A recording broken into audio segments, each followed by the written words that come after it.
ఏరోమార్ట్ 2026 అనే పేరుతో హైదరాబాద్ నగరానికి తెలంగాణ రాష్ట్రానికి ఏరోస్పేస్ అదేవిధంగా డిఫెన్స్ రంగాల్లో పెట్టుబడులు ఆకర్షించడానికి ఏర్పాటు చేసిన ఎగ్జిబిషన్ కమ్ కాన్ఫరెన్స్ ఇది.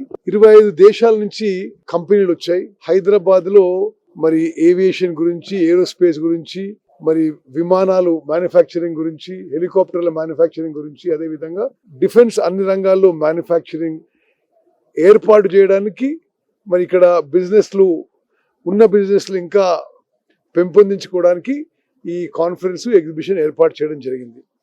సో నాకు చాలా సంతోషం అనిపించింది. సుమారు 1200 మంది డెలిగేట్స్ 25 దేశాల నుంచి ఈ ఎగ్జిబిషన్కి వచ్చారు. నేను వాళ్ళకి ఒకటే హామీ ఇచ్చాను, తెలంగాణ రాష్ట్రం హైదరాబాద్ నగరం మీరు పెట్టుబడి పెట్టడానికి it's a very good destination. అదేవిధంగా అతి త్వరలో వరంగల్లో, ఆదిలాబాద్లో కొత్త ఎయిర్పోర్ట్స్ కూడా మరి మా ప్రభుత్వం ప్రారంభించబోతున్నాం. మరి కొత్తగూడెంలో కూడా ఇంకో ఎయిర్పోర్ట్ పెట్టడానికి కూడా ప్రపోజల్స్ కేంద్ర ప్రభుత్వానికి ఇవ్వడం జరిగింది.